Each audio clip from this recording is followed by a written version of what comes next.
over 60% of the alcohol consumed in the country is actually illicit. Correct. Have 6 out of 10 bottles being sold somewhere illicit. It's something that deeply concerns us. The 60% translates to 120 billion Kenya shillings loss of revenue. Wow. And you can imagine what 120 billion have done. How many classes can it build? How many, even the police budget is not even about 120 billion. We can fund it from just recruiting from the illicit.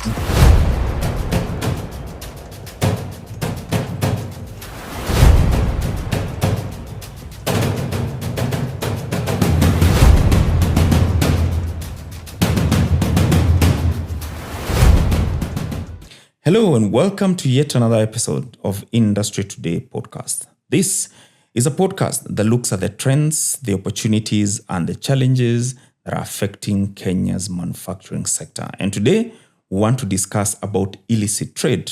Illicit trade, especially in the alcoholic beverages sector, remains a persistent problem both to the society, to the manufacturers, and to the economy, because it undermines legitimate businesses, it deprives the government of revenue taxes, and it exposes you, the consumer, to serious health risks. And to help us unpack the scale and the impact of illicit trade in the alcoholic beverages sector is the chairperson of ABAC, Mr. Eric Githua, who will help us unpack this and look at the numbers and look at how much we are affected as an economy, as a country, and as a society. Welcome to the show, Bona Eric. And I think I will allow you just a few seconds just to introduce yourself so that our viewers can also understand what you do, the sector that you're playing into. Maybe you could introduce yourself. Thank you so much, and congratulations. This is a very beautiful setup first. Thank you. So thank you for hosting me today. Yes. Indeed, Eric Githua is my name. Yes. I work for Qual, Kenya Wine Agencies Limited. I lead public policy at Qual. Mm-hmm. I'm also the chair of ABAC, which is Alcoholic Beverage Association of Kenya, an association for alcohol manufacturers in Kenya.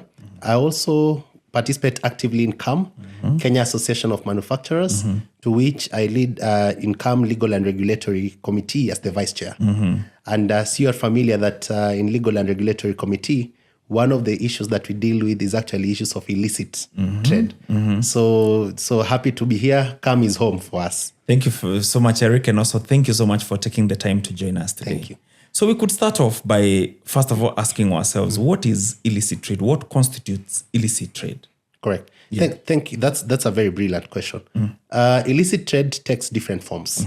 The main ones are usually counterfeit, especially in the alcohol space, whereby an intellectual property owner, such as, let's say, a company like Qual, it could be any other company within the alcohol space, you invest heavily, you build a brand, then somebody takes advantage of the fact that you've built a brand to create their own and sell it as if it's yours. So the main aim is to deceive the consumers, and the consumers will be buying it as if it's yours. So that has a lot of intellectual property infringement. Then there is contraband, tax evaded. Here we see a lot of it is imported products, whereby because we have a very high tax rate, you'd find somebody trying to make a bit of shortcuts, if I can call it that way, by not paying either the customs duty, the excess duty, the VAT. The product is legitimate, but what makes it illegitimate, illicit, is the fact that taxes have not been paid on it. Now, there is also another category, we call it substandard products. You find that ourselves, we work very closely with the government and KEBS. For example, last week, there were even technical committee meetings to which we are participating actively. We've defined the Kenyan standard, the East African standard of a product, let's say vodka.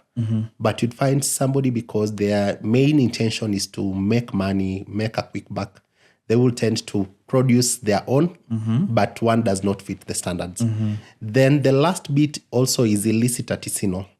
Now, maybe to be clear, artisanal products are items like you have your muratina, you'll also have your changa, The traditional brews. To which we support. And we always say that traditional brews play a part in our culture, in our history, and it's important for us to have them. Now, what makes it illicit is if you make it for commercial purposes. Because what is usually required is that you can make it if you have your own traditional ceremony. You can be able to quickly just make for the ceremony. But it becomes illegal if you make it and you now sell it to the general consumption. Because if you do that, then you're required to pay the taxes and all that. So basically, if you're doing it for your own consumption, that's more or less okay. Yes. But the moment you add the commercial aspect, you are Correct. gaining money, you are selling, that makes it illicit. Illicit, yes. Good. Now, let's delve down now to a certain alarming report we got the other day. Yes. That there's a report, and probably you can expound on it, that over 60% of the alcohol consumed in the country is actually illicit. Correct. Please, maybe you could break down for us this. What do these numbers mean, Yes. and how much are we talking about in terms of illicit, especially within the alcohol sector? Thank you for that. It's something that bothers us. It's something that disturbs us deeply, because having a situation where 6 out of 10 bottles are illicit, it's something that concerns not only us because we are industry players, but even for the consumer's health, and also the level of revenue that the government is losing. But maybe before I speak to that report, to take us back, as a country, we didn't have much data on illicit, especially illicit alcohol. So the first data that we had as a country is in 2018, World Health Organization published a report where they indicated that 44% of alcohol sold in Kenya is illicit. In the WHO terms, they call it unrecorded, which is basically what you're referring to as illicit. Right. Now, during COVID-19, we understood there were so many tax increases in between from 2018. And also the purchasing power of the consumer has always been declining. So post-COVID-19, one of the things that we said as industry players in ABAC, we need to find out our own data, our own Kenyan data. And we worked with the government. And in 2023, we've published a report. In 2023, the report indicated that 59% of alcohol sold in Kenya is illicit. 2023 report relied on the 2022 numbers. It was of concern, and a lot of action has been taken by the government because of that. Now, we also said it's good for us to check where are we as a country, because the reality is that most people, in terms of disposable income, has reduced. And then also there are also realities that tax has been on the increase, so legitimate alcohol is not affordable. Now, we worked and partnered with a renowned company called Euromonitor. We worked as ABAC members. We worked also with the government. The government agencies have a lot of data. And we did a refresher, and we were able to do a report. And the report indicates that actually now 60% of alcohol sold in Kenya is illicit. Wow. A fact that, again, disturbs us. Because, and I would appreciate actually even the government, because it could have been worse, but there's some enforcement activities that have taken place that has really, really supported, and we worked with the government on that. But again, when you have 6 out of 10 bottles being sold somewhere are illicit, it's something that deeply concerns us, because illicit has harmful effect to the consumers. Now, also from a government perspective, the government, you might find, might spend more on health, because they'll try to treat the consumers who have consumed illicit. But even from our research, there's a loss of revenue. For example, if I can tell you, the 60% translates to 120 billion Kenya shillings loss of revenue. Wow. And it's something that, again, we are telling the government, and we are working with the government, that the government can collect more, not by increasing taxation on alcohol product, but just recruiting from the illicit space. Now, in terms of value of the illicit space, the value of illicit is about 203 billion Kenya shillings. 203 billion is a lot. A lot of money. In terms of, even for us as investors, we would want to recruit and get into that space whereby we can recover that market and capture it into the legitimate product. And we will also encourage other people to get into it. As ABAC members, would want to have more people, but more people who are able to do legitimate product. Because 203 billion value is quite a lot of money. And the government losing 120 billion is also a lot. And that's just from one sector. Yes. Yeah. And so you can imagine the total value, if you are 60% is illicit, you are losing 120 billion. You can imagine what 120 billion have done. How many classes can it build? Absolutely. How many, even the police budget is not even about 120 billion. We can fund it from just recruiting from the illicit. And it's an opportunity for us to recruit more from illicit by having good policies, which we advocate and work with the government to ensure that they have good policies and also enforcement. Wow. Thank you, Eric, for setting the stage on that perspective. And now the main question then comes: really, what are the major drivers for illicit trade? What makes it thrive? Because year on year keeps on increasing. What are the main drivers of illicit trade, really? the reality number one is affordability. And legitimate alcohol has reached to a level where people cannot afford. Now, maybe let me tell you the mindset of a consumer. So there are various types of consumer. There is the top tier class. When you make things affordable, expensive, they'll definitely be able to afford it. You'll find them in the country clubs. They are blessed. They are less than the 1%. The top tier clubs. Top tier clubs. Yeah. So you'd find for such a consumer, the elasticity bit, price elasticity won't really affect. Now, there is a lot of also the middle class. Now, you'd find when it comes to the share of the wallet of the consumer, if the consumer has a budget of, let's say, 10,000 shillings per month on entertainment, if the prices have been increased because of the high excise tax rates, you'd find the consumer has two options. Either, number one, reduce the consumption occasions. So if you consume every Saturday and your budget is 2,500 per Saturday, so you'd say maybe I'll skip and consume the other. Or, and most consumers, what they choose, they will still say my budget is this amount of money and I will drink anything that is per the budget. Yes. So you find even per categories. For example, if somebody is drinking a vodka, they will say vodka is vodka. So they will stop drinking the high-end vodka. They can only afford this vodka, which is in the mainstream category. And they that's what they do. And reason, again, is consumers would want to meet because they're social human beings. Some people meet to discuss business. Some people meet to just network and build their social capital. And that's why it's usually important. The place actually of the bars and restaurants are actually places where people meet, interact, and it's healthy. We realized during COVID actually how important it is for people to just meet and interact and have a good time together. Now, there is the other value consumer because the mainstream or the middle class has moved to the value segment. Because, you know, when you say vodka is vodka, they move to the value. Yeah. Even in that move, the government is losing. While excise might be per liter dependent on a category, but the VAT element, you can imagine VAT is a percentage of the total price. Yes. So if there is a shift to a value product, the government is losing the VAT element. Now, what is even more concerning is because there are people who cannot afford. So the person who's consuming value, a value brand, now they have no option.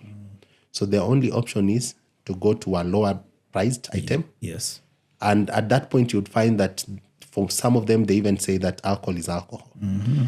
Now, because of that, and that's the majority of Kenyans, the current situation, you know, majority of Kenyans are actually trying to hustle by the day.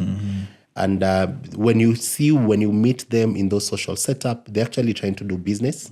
They're trying to, you know, you'll find a plumber. If you're a new plumber and you want to go to a new estate or a new town, that's when you meet the foreman. That's when you know where you can get your daily bread. Now you find most of them now have moved to cheapies. And cheapies are things that, for example, you'd find that a product is being sold at less than 150 shillings and it's a spirit. Yet, you know, the taxation element of it for a 250 ml, you cannot produce. You cannot pay all the taxes. You cannot have cost of Packaging distribution. cost, You cannot have exactly and be able to sell it at 150. In some market I've seen it's been sold at 120 shillings. But you know, now to the consumer, they don't have an option because ABAC members will price their item at maybe 260 shillings, 250 to 70. But here there's a 120 shillings. There's a 105 shilling. So for a consumer, they'd rather buy that. Yeah. By the cost. Yes. And now, I mean, very well explained, and I know we'll delve deeper as we go on, especially in how taxation also plays a role in enabling this. Now, one of the areas has been the health concern. We've heard reports of people losing their eyes, people even dying, you know, others getting serious health risks associated with drinking illicit alcohol, or what Kenyans call drinks imbo. Yes. So please just take us through the health risk associated with people, especially consumers, you know, consuming illicit alcohol. Like you've just rightly mentioned, somebody is just buying something because it's so cheap and they can afford, but in actual sense, they actually even know, for example, they're taking illicit alcohol. Yes. What are these health-related risks that consumers are exposed to? One, we've seen a proliferation, first, of illicit ethanol. Because you'd find there is excess tax charged on ethanol. So you'd find, first, there is a lot of smoggling. So molasses will be smuggled to, let's say, neighboring countries. then somebody will smuggle ethanol, let's say from Uganda and Tanzania, at the border, disguise it as oranges coming from somewhere, but there's a lot of concealment. Now, where our concern is, most of this illicit ethanol that is smuggled through the borders will end up to places. In the past, we used to call them den, but now we are seeing also a lot of illicit being done in the palatial homes, residential areas. Yes. Now, the quality of how they're able to maintain, the quality of how they're able to produce, the quality of how they're able to package is not assured. Yes. So you'd find a situation whereby instead of it having the required 40% alcohol by volume, it could have 45, it could have 46. Now, there is even a more dangerous scenario whereby you'd find some of them don't bring ethanol, they bring methanol. And why is it? Because the person who is doing it, the counterfeiter, wants to make quick money. They want to source very cheaply. And now methanol is not fit for human consumption. So you'd find that even with methanol itself, if you take about 10 millimeter, you'll go blind. Wow. And as a country, we've had the sad days of kumi. That was something that was impacting our people. You always hear the joke of hata mkizima taa bado tutaendelea, only for somebody to realize that they have actually lost their eyesight. Exactly. And we've seen even recently, as late as last year, we found a scenario like in, I think it was in central Kenya, where sadly consumers consumed illicit and they're able to pass on. They passed. Some were going blind, and it's a health concern. And if you look deep down into that bar where they consumed, the reports we've seen as an industry is that there were two types. The bar owner had legitimate products also. So those who had money drank from that. These other ones who didn't have money, unfortunately, they were able to take from the jerrycan. So you'd find it's one scenario whereby those who do not have, sadly, because they can't afford, they'll go to this other option. And it's something that concerns us deeply because we are members of the society. Absolutely. And it's really a case of haves and have-nots. Correct. And now, Eric, just picking it from there, and I'm not going to name names, we've found even premium clubs. Kenyans have reported that they've gone to Club X and the alcohol that was sold was not the real alcohol. Yes. Drink Simbo. Yes. No, you went, took your whiskey, it wasn't the real whiskey. You still paid like for a real whiskey. Yes. Which means that this is a multi-billion industry, Yes. especially because you're talking about 130 billion lost in terms of taxes. Correct. Of course, they are key players Yes. who really benefit from this. What is ABAC doing, especially working together with government in trying to arrest some of these issues? And especially whereby consumers raise issues, where can consumers complain about, just to also help in terms of your advocacy and arresting some of these issues. Good.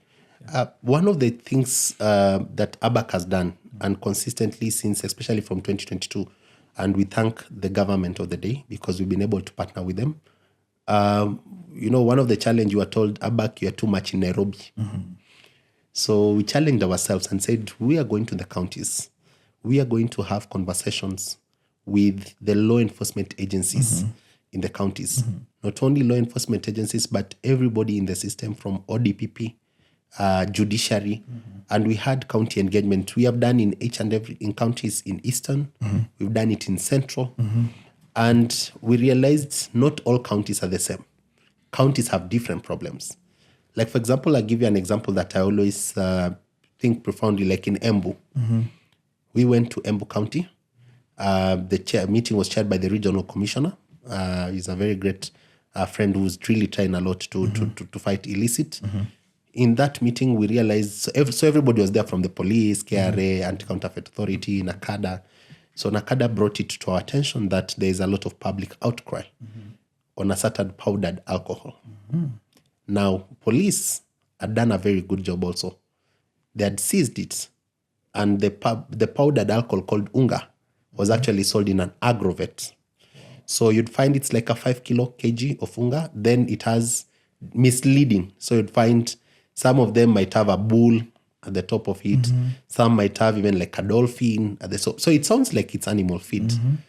But behind it, those who know what it is for, they know it. So it has instructions whereby you take it, you mix it with 100 liter drum of water, leave it overnight. So what they've done, they've kept enzymes. So the enzymes will act, then it becomes like a sort of porridge in the morning, but with alcohol. Now, it was concerning to us because we found an entire population where in the morning somebody wakes up, goes there, drinks, and because it's starch, it's also filling. After that, they also, maybe even at 10 a.m., they go back, they drink, it's starch, and especially the casual laborers, very filling. During lunch hour, even the people who usually sell to them, the chapati and all that, they're out of business because you find that they will go there, they get starch, they drink. In the evening, they also go there, they drink. Now, that goes against our ethos because even for ABAC, we believe in responsible consumption. And we cannot have a population that on a 24/7, they're always high. So that concerned us. But because of that, KRA even said, okay, if it was powdered beer, we need to tax it because there's taxation for powdered beer. If it was kebs, they said, these people had actually not, they had abused the standards. But because of that, we were able to, the discussion with the government, every player took its part. They all talked and we realized this is the big problem.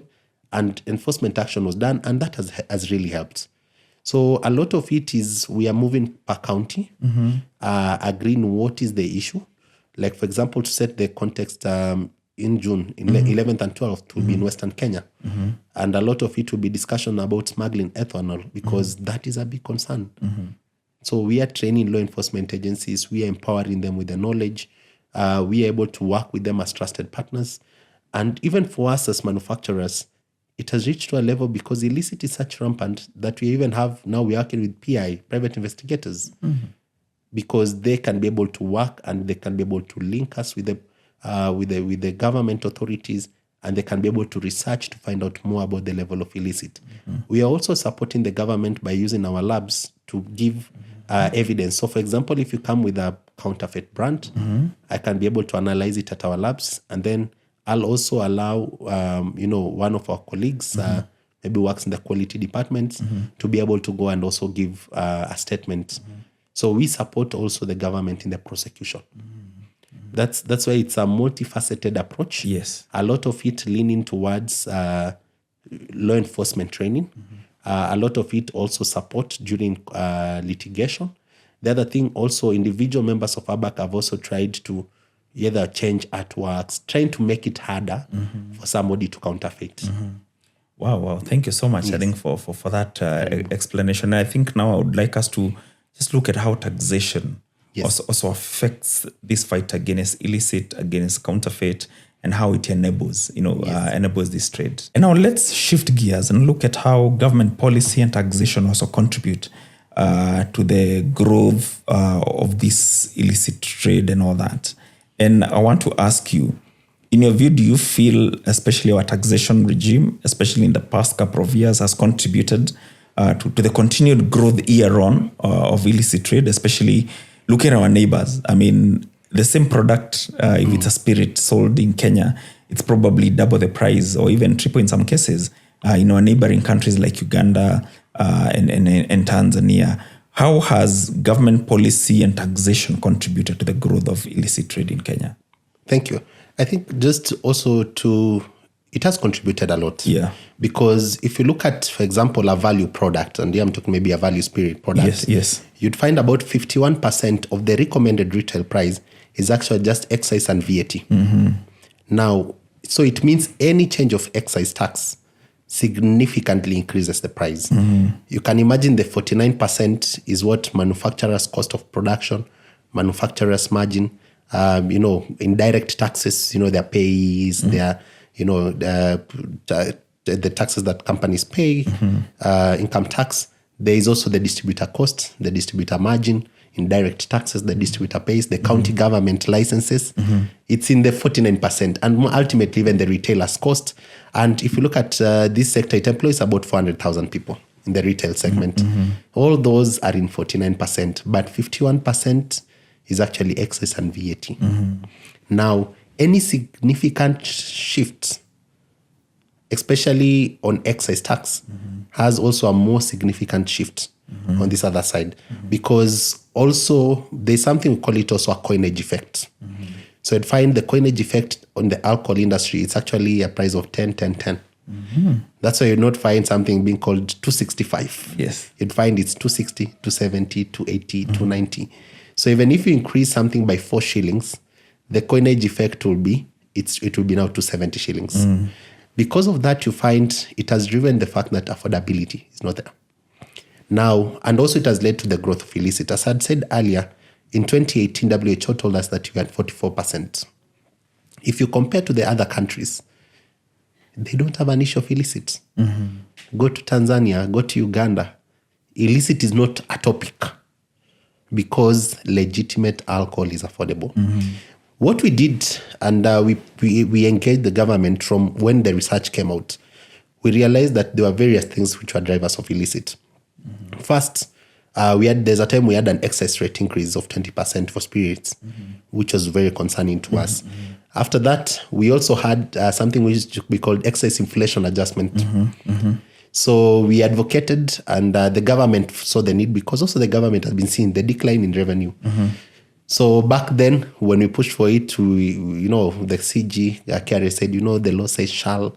If it's a may, maybe. So we advocated for the change of law from shall to may. Then at some point, we said even this may does not create a predictable tax environment.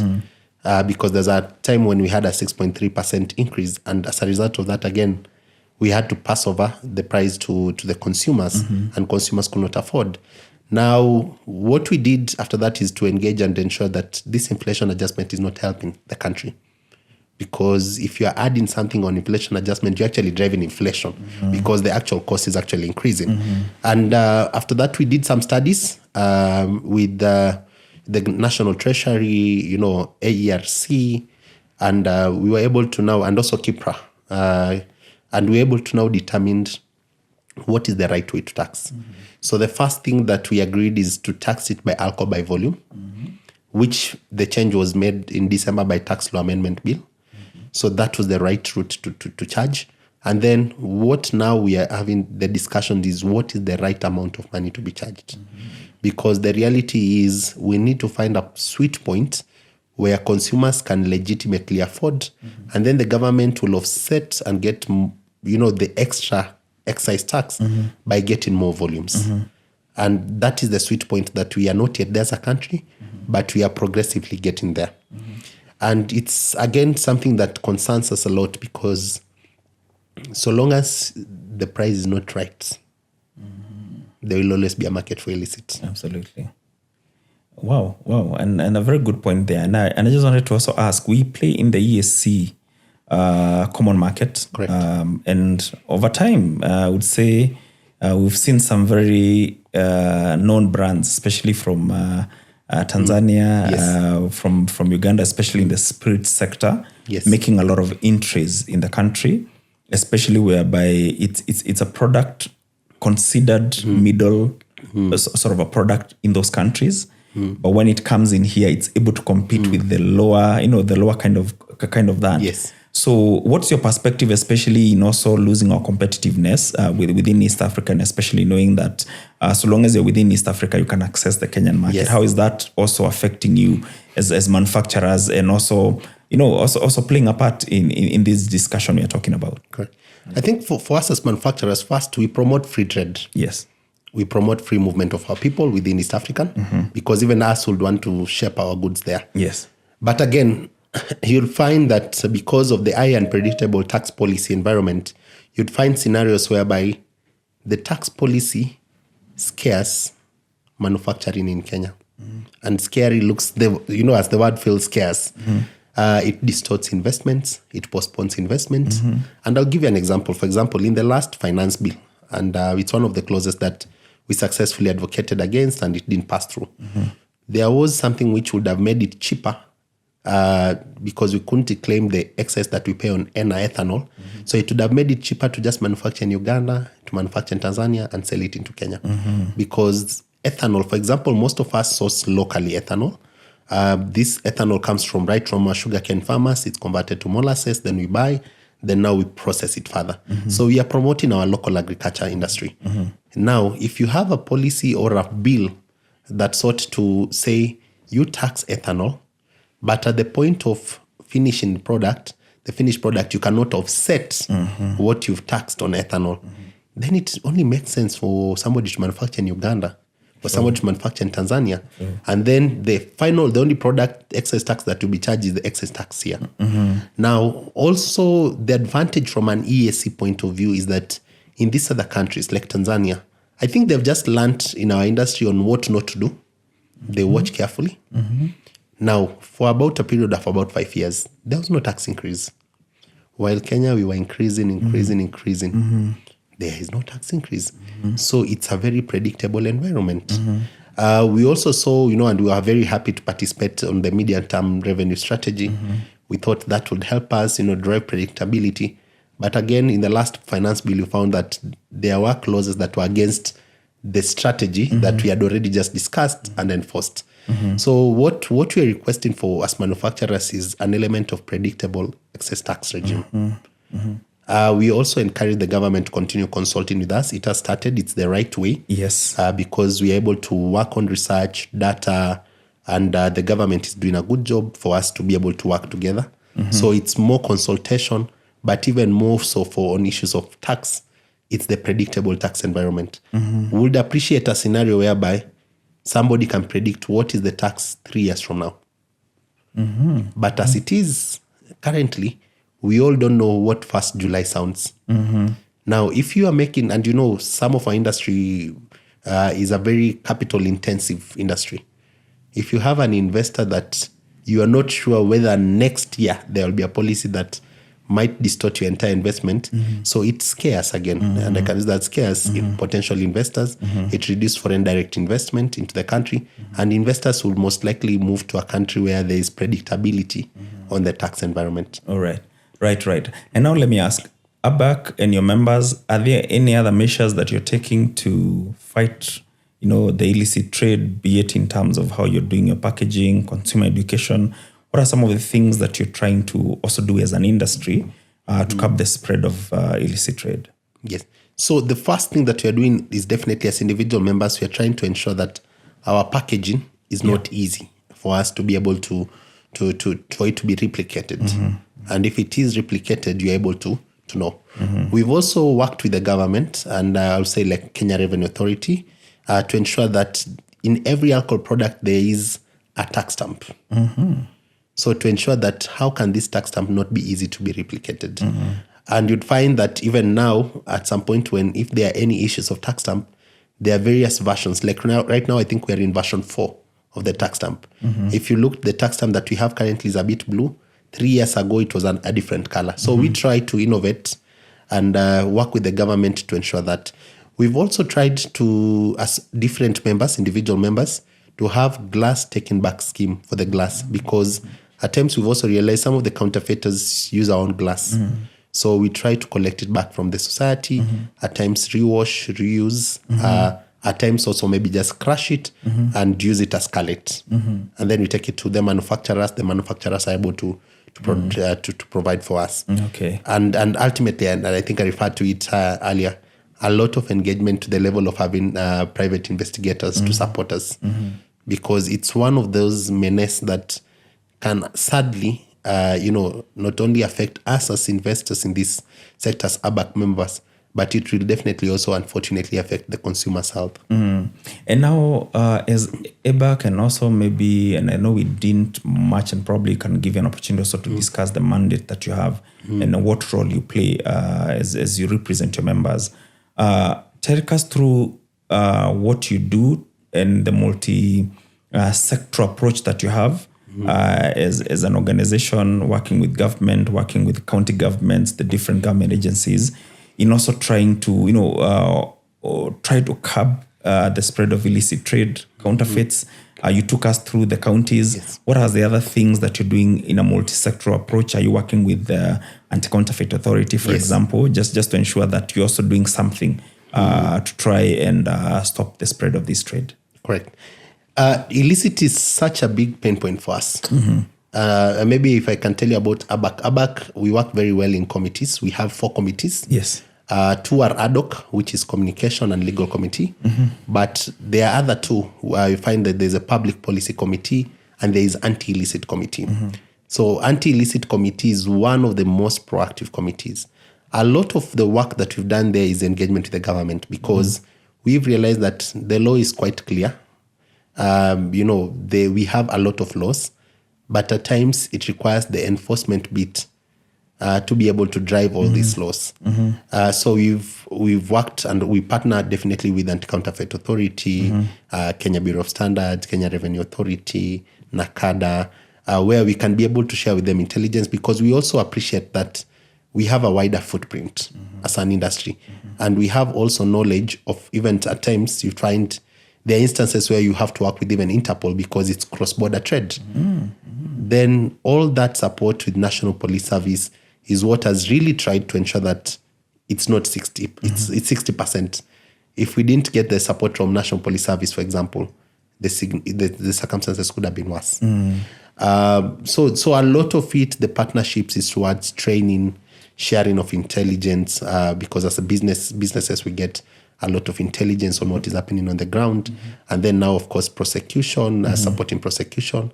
And a lot of it, that's how we've been able to work together. And it is working. Yes. Okay. Thank you very much. And as we come towards the conclusion of this podcast, Eric, looking at the opportunities, is there any hope? I mean, it's been year on growth in terms of the illicit trade. We don't know the numbers, how the numbers will be at the end of this year. Is there any hope, especially looking not just in the context of Kenya, but also looking in the context of the neighboring markets that you're in, COMESA, EAC, there are talks about African Free Continental Trade Area. How can we take advantage of these opportunities even as we fight this trade? Is there any hope? Yes, I think we remain hopeful. We can't lose hope. We can't lose the battle against illicit. Yes. It's something that concerns us as citizens, concerns our health. But for the hope to be a bit more realistic, we need at least a consistent tax environment. Why, again, predictable and consistent tax environment is because 51% of our value product is actually excise and VAT. So any change of excise, unfortunately, would translate to higher prices and consumers cannot be able to afford. So if we can be able to have that where it's predictable, it's consistent and all that. Number 2, we can also learn from our neighbors. For example, right now we've had an excise on ethanol. Yeah. To which it moved from 965. We appreciate in the current finance bill, it's actually showing 500 shillings. But our neighbors are charging 250 excess on ethanol. Uganda is even charging 80 shillings. So by our neighbor Tanzania is 250 shillings. Now, as an investor, if I was to invest in Tanzania and Uganda, my cash flow is not as much tied as opposed to when I'm investing in Kenya. Now, you'd find such scenarios, it's just we need to look at it because it's not excise tax on ethanol. We should even ask ourselves, it's a raw material. Should we even be charged excise tax on ethanol? Now, the other thing also from an investor perspective, and we've seen especially to the small players who are ABAC members, because of the high illicit trade, you found that the government has also come with very stringent requirements for licensing. Compliance. Yes. Now, there's a time we are having a scenario with there are small manufacturers, somebody's trying to make a boutique. They want to comply, but you'd find that the cost of compliance is actually inhibiting. Yes. Because you'd find that, for example, I'll tell you, if today you want to open maybe a spirits manufacturing plant, you want to be very compliant, you'll be told you need to have this line, you need to have flow meters. Now maybe they're retailing at about 3 million, then they're retailing at about 8 million.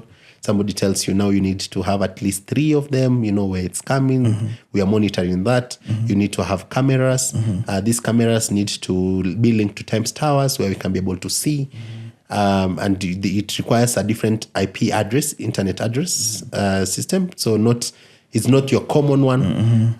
We still need to have EGMS machines. Now, if you look at it, you might find that the cost itself of just having those machines will take about 30 million. Now, if somebody is what we call in the slang word mama pima, who wants to translate to legitimate business, Yes. if you tell them that, okay, that's very good, you want to change into legitimate, but you need to buy this and this and this, and this, you've not even built the premises.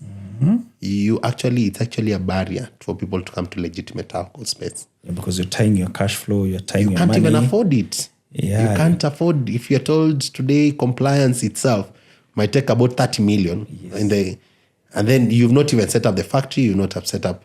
So a lot of people, that's why it's a very capital intensive business. But also those who want to get into legitimate space, at times you find them, they are tied up because they can't afford the legitimate help. And now somebody would ask, well, as you rightly put it, the cost of compliance is so expensive. Correct. The cost of setup is so expensive. We've also seen some local manufacturers who've set up and they're being closed either by a KRA because of an issue here and there. Just take us through how painful that is, especially for anybody who wants to invest or expand, even in the country, in the spirit of what you're talking about, the cost of compliance, the cost of taxation, the cost of running. You're dealing with illicit trade here.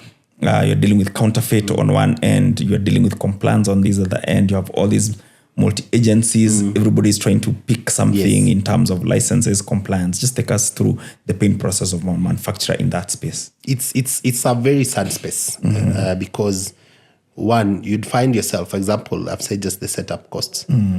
But like last year, one of the requirement was, there was some vetting of companies that was done in our sector. Some companies were vetted even 3 times. But you'd find one of the pain points was, the ministry will say, like, for example, you need to have a gas chromatography machine that is able to detect which is good and what is bad.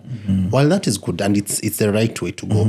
But you find some of them are not easily available on shelf. And you'd find even the cost of them, like one of them will be about 20 million. Yeah.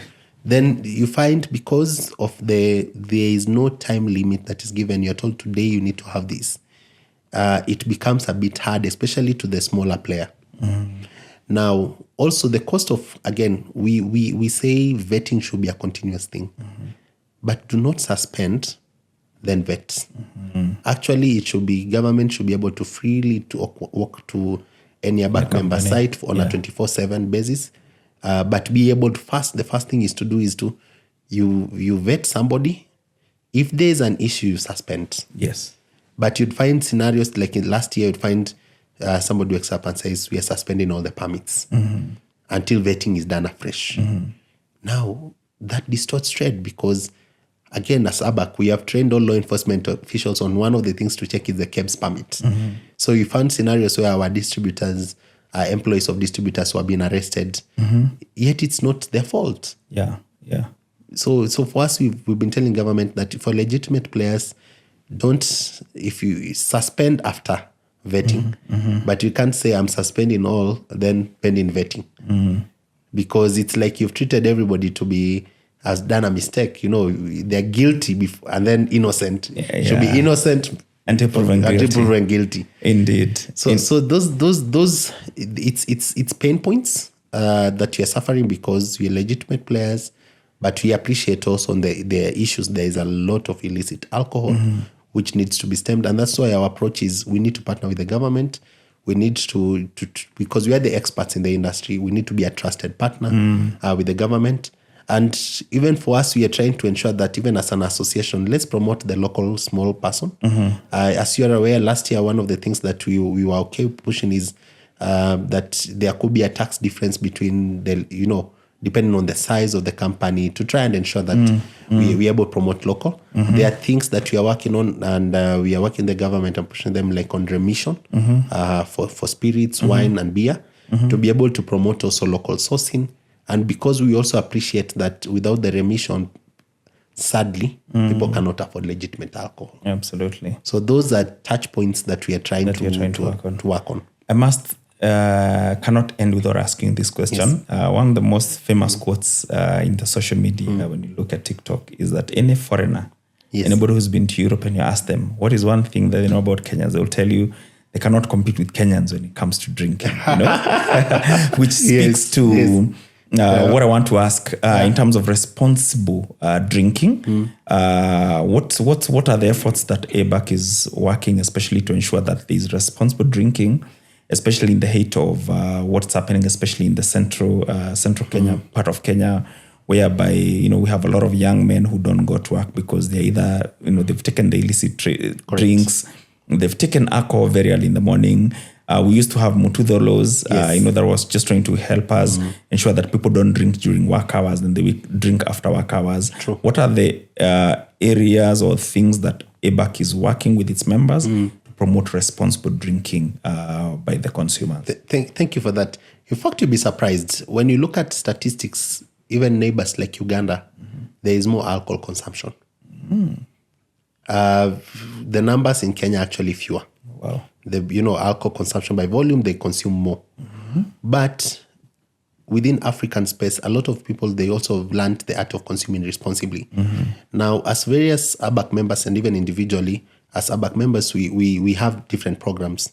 Like, for example, you say like a company like Qual would have a program on called Form Nico Maintain, which targets universities and where we train them on about how do you responsibly consume. What does responsible consumption mean? Yeah. We tell them gauge yako in a language they understand more. You tell them that do not drink and drive. Do not, before drinking, pace yourself. It is okay to say no.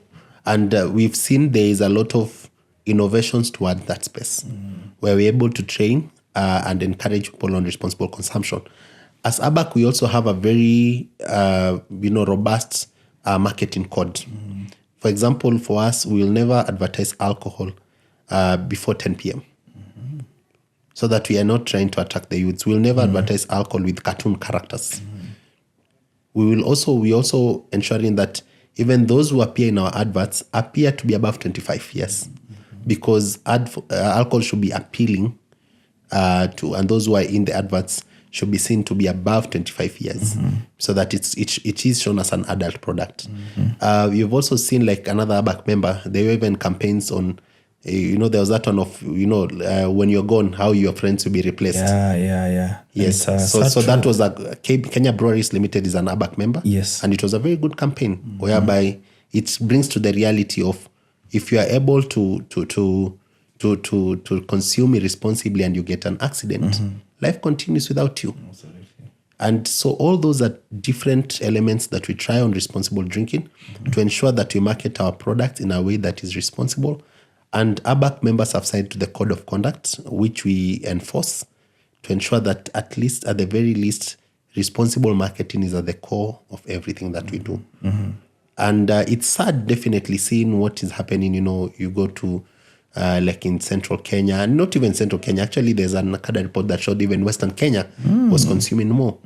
And you'd find a lot of illicit is also not sold in the traditional bars because we've worked with the Bar Owners Association and we've always, working with them, they need to respect the time. Bar owners, again, they're able to know when not to sell, how not to sell.